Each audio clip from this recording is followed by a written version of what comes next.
Hi friends, எப்படி இருக்கீங்க? ஈஸியாக காஃபி போடுற நேரத்துலையே பக்கத்தில் அடுப்பில் காஃபியை பாலை மெதுவாக ஸ்லோ ஃபயரில் வச்சுட்டு இதே பண்ணிடலாம் டக்குன்னு. அதுக்கு ஒரு அரை கப்பு வேர்க்கடலை வேணும். பொட்டுக்கடலை 1/3 கப்பு போட்டுட்டு அரை கப்பு வெள்ளத்தூள் எடுத்துருக்கேன்.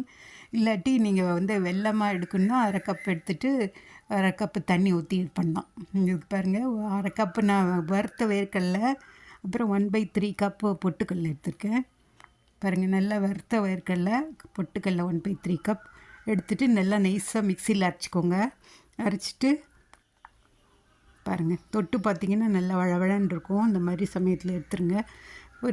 ஒரு டேபிள் ஸ்பூன் போட்டு நெய் போட்டுட்டு அதில் கேஷ்யூ நட்ஸும் பாதாமும் என்ன நட்ஸு போடணுன்னு கிடையாது, போட்டிங்கன்னா பசங்களுக்கு நல்ல ஹெல்த்தியாக இருக்கும். அதனால் போடுறேன். அதை போட்டு எடுத்துகிட்டு அதே கப் இதில் பேனில் அரை கப்பு ஜாகரி பவுடர் போட்டிருக்கனால நான் அரை கப்போட குறைச்சலாம் தண்ணி ஊற்றுறேன். நீங்கள் தூளாக இருந்ததுன்னா அரை கப் போடலாம். போட்டுட்டு ஒரு கொதி வந்தவுடனே அதில் அந்த தூளை, நம்ம அரைச்ச வேர்க்கடலை பொட்டுக்கடலை தூளை போட்டுருங்க. நல்லா கிளறி விட்டுட்டே இருங்க. ரொம்ப ஈஸி, டக்குன்னு ஆகிடும். ஒரே ஒரு சிட்டிக்காய் உப்பும் ஒரு டீஸ்பூன் ஏலக்காய் பவுடர் போட்டிருக்கேன். போட்டு நல்லா கலங்க. பாருங்கள், இப்பயே வர ஆரம்பிச்சிருச்சு. ரொம்ப ஈஸி, டக்குன்னு பார்த்துக்கிட்டே இருங்க. ஒரே ஒரு டீஸ்பூன் நெய் போட்டிருக்கேன்.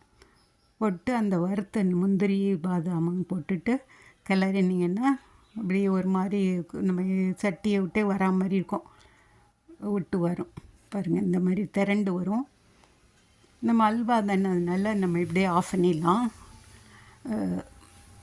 ஆஃப் பண்ணிவிட்டு ஒரு கிண்ணத்தில்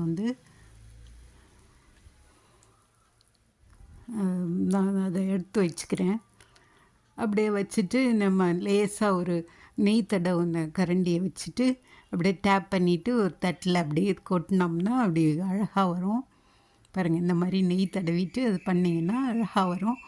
இல்லைன்னாலும் வேறு மாதிரி இன்னொரு விதமாக குழி கரண்டியில் போட்டு நீங்கள் எடுத்து வச்சும் பரிமாறலாம்.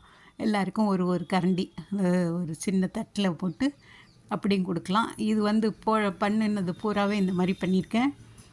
இதை நீங்கள் எடுத்து நான் மறுபடியும் இந்த மாதிரி பவுல்லேருந்து எடுத்து பண்ணுறேன் பாருங்கள். இப்படியும் பண்ணி கொடுக்கலாம் பசங்களுக்கு.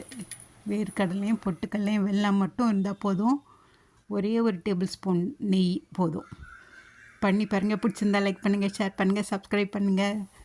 காஃபியும் போயிட்டு ஆகிடும், இதே சமயத்தில் சைடில் இதுவும் ஆகிடும். ரொம்ப ஈஸிங்க, ட்ரை பண்ணுங்கள். பசங்களுக்கு ரொம்ப ஹெல்த்தியாக இருக்கும், ப்ரோட்டீன் ரிச்.